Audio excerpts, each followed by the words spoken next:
नमस्कार। आप देख रहे हैं आज की बात और मैं हूं प्रकाश।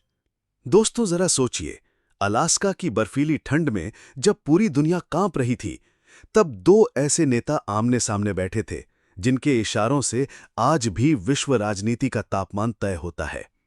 हाँ, हम बात कर रहे हैं डोनाल्ड ट्रंप और व्लादिमीर पुतिन की।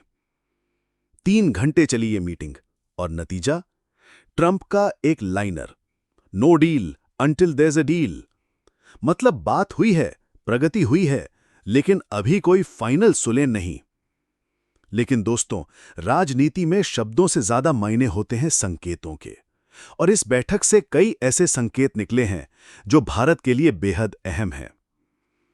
मोदी के लिए पुतिन का संदेश। दोस्तों, जब भी रूस और अमेरिका की बातचीत होती है, दुनिया की नजर सिर्फ उन दो देशों पर नहीं होती, भारत पर भी होती है। पुतिन ने इस बैठक में पीएम मोदी के लिए खास संदेश भेजा। उन्होंने भारत को प्रिविलेज्ड स्ट्रैटेजिक पार्टनर बताया, यानी चाहे हालात कैसे भी हों, रूस भारत की दोस्ती सिर्फ एक सामान्य रिश्ता नहीं, बल्कि विशेषाधिकार वाला रिश्ता है। ट्रंप ने भी भारत का नाम लिया, खासकर टैरिफ को लेकर। अमेरिका ने पहले भारत पर 25% टैरिफ लगाया था, लेकिन ट्रंप ने नरमी दिखाई और कहा कि शायद अब सेकेंडरी सैंक्शंस की जरूरत नहीं पड़ेगी। यह छोटा बयान भारत के लिए बड़ी राहत है, क्योंकि अगर अमेरिका भारत पर दबाव डालता तो हमारी जीडीपी पर 1% तक का असर हो सकता था। लेकिन फिलहाल राहत है और उम्मीद भी। यूक्रेन युद्ध और पुतिन की शर्तें। अब आते हैं उस मुद्दे पर जिसकी वजह से पूरी ये मुलाकात हुई, यूक्रेन युद्ध। पुतिन ने कहा कि हम समझौते के करीब हैं, लेकिन शर्त रखी कि यूक्रेन डॉनबास और क्रीमिया छोड़ दे। सोचिए दोस्तों, क्या कोई देश अपनी जमीन इतनी आसानी से छोड़ सकता है? ज़ेलेंस्की ने साफ इनकार कर दिया। इसका मतलब युद्ध अभी खत्म नहीं। ट्रंप ने खुद ज़ेलेंस्की को फोन किया और उन्हें व्हाइट हाउस बुलाया। यह अपने आप में बहुत बड़ा संदेश है कि अब अमेरिका सीधा मध्यस्थ बनना चाहता है। लेकिन सवाल है, क्या यूक्रेन तैयार होगा या फिर यह संघर्ष और लंबा चलेगा? भारत नया रणनीतिक मध्यस्थ। अब दोस्तों आते हैं असली मुद्दे पर, भारत की भूमिका। जब अमेरिका और रूस दोनों भारत की तारीफ करते हैं और यूक्रेन भी भारत से बातचीत का स्वागत करता है, तो इसका मतलब साफ है, भारत अब ग्लोबल मीडिएटर यानी रणनीतिक मध्यस्थ बनकर उभर रहा है। पीएम मोदी ने हमेशा कहा है, यह युद्ध का युग नहीं है, यह संवाद और कूटनीति का युग है। और यही लाइन आज दुनिया के बड़े बड़े मंचों पर गूंज रही है। सोचिए, जब भारत रूस से भी बात कर सकता है, अमेरिका से भी और यूक्रेन से भी, तो क्या भारत शांति की चाबी नहीं बन सकता? इसका असर भारत की अंतर्राष्ट्रीय छवि पर भी पड़ता है। अब सिर्फ आर्थिक ताकत ही नहीं, बल्कि कूटनीतिक ताकत भी भारत की पहचान बन रही है।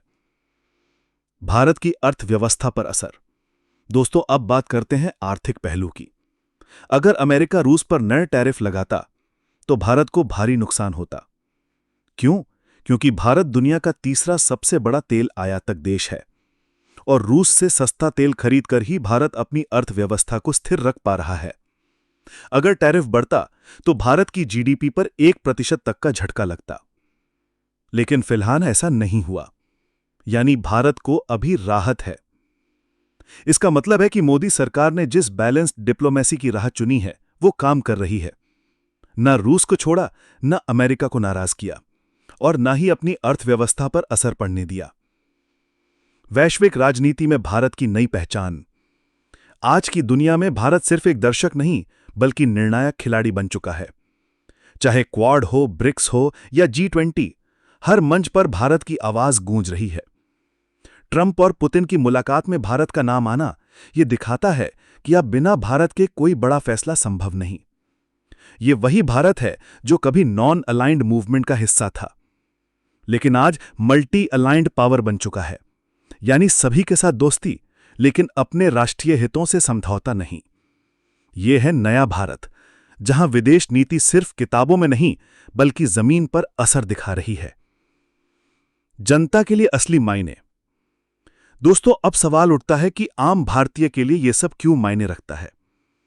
दोस्तों, सीधी बात है, जब अंतर्राष्ट्रीय राजनीति में भारत मजबूत होता है तो उसका असर आपकी जेब तक आता है। तेल की कीमतें कम होती हैं, डॉलर स्थिर होता है, महंगाई पर काबू आता है।